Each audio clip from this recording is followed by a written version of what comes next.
রাধে রাধে, জয় মা। সকলের চরণে আমার বিনম্র প্রণাম। মা মণিসুন্দরী মন্দিরের পক্ষ থেকে সকলকে জানাই সুস্বাগতম। আজকে 9 মে। আমাদের মায়ের মন্দিরে সকালবেলা পুজো করার পর আমি ফুল দিয়েই তখন সাজিয়ে নিই, কারণ ভগবানের যে স্নান যাবতীয় কাজ সব আমার হয়ে যায়। তারপর মন্দির পরিষ্কার করে ফেলেছিলাম, মন্দিরটা একটু গুছিয়েছিলাম। বৃন্দারানী না বাইরে প্রচণ্ড তাপে না আমার মনে হচ্ছিল কষ্ট হচ্ছে, তো বৃন্দারানী ভেতরেই এনেছি। তো তারপর মন্দির পরিষ্কার করেছি, ঘর মুছবো, ঘর মোছা হয়ে গেছিলো তখন, তাই দেখাচ্ছিলাম।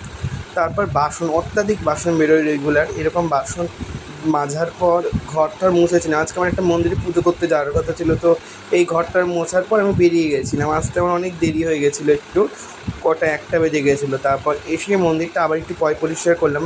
অ্যাকচুয়ালি রাস্তার পাশে মন্দির হলে হয় কি, প্রচণ্ড ধুলোবালি যায়, আর আমি খুব ধুলোবালি একদম পছন্দ করি না, তাই বারবার করে ঝাড় দিয়ে পরিষ্কার করি, মুছি। তো এরপর মায়ের সিঙ্গার দেখুন, বেশি একটা ফুল পাইনি। আমাদের মায়ের মন্দিরে যে ফুল দিয়ে যেত না, তারা হয়তো শরীর খারাপ, এসে দিয়ে যাচ্ছে না। তো তারপর দুপুরবেলার পুজো সমাপ্ত করি। জয় মা।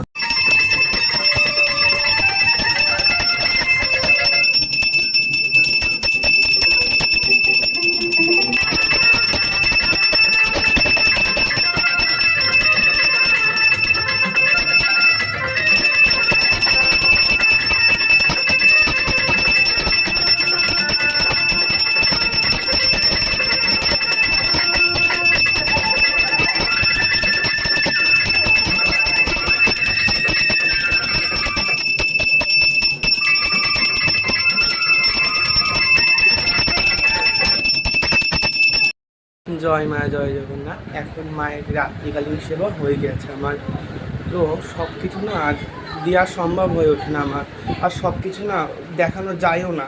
যারা বোঝেন এই জিনিসগুলো, আমি এগুলো করি, যেগুলো দেখানোর মতো সেগুলো দেখাই।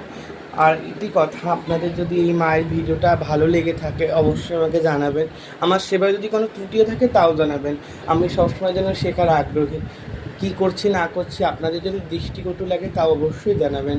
আর একটা কথা কি, সবাই ভজন কুশলে থাকেন, ভজনে থাকেন। সবাই ভগবানের চরণ ছাড়া কাউকে বিশ্বাস করবেন না, বিশ্বাসের উপযোগী কেউ না। সবাই আমাদেরকে না স্বার্থে ব্যবহার করে, আমরা কেউ বুঝতে পারি না। মানুষ বড়, প্রতিনিয়ত আমরা ঠকছি, বড় কি প্রতিনিয়তই ঠকছি। আজকে একটা মুদিখানার দোকানে যান, সেও আমাকে ঠকাচ্ছে, আমি নিজেই তো একজনকে ঠকাচ্ছি, তাই আমার ঠকতে হচ্ছে। যাই হোক, এগুলো জ্ঞানের কথা, এগুলো বলে আমি নিজেকেই ছোট করছি। যাই হোক, সকলে ভালো থাকবেন। আর কালকে আমি আগামীকাল মন্দিরে বিশেষ পুজো, কালকে ফোন আমি নিজেও কোনো ভিডিও করবো না, ভিডিও দেবও না। তো আগের যে সমস্ত ফটোগুলো আছে সেগুলোই ছাড়বো হয়তো সময় পেলে। তো সকলে ভালো থাকবেন। জয় মা, শুভরাত্রি।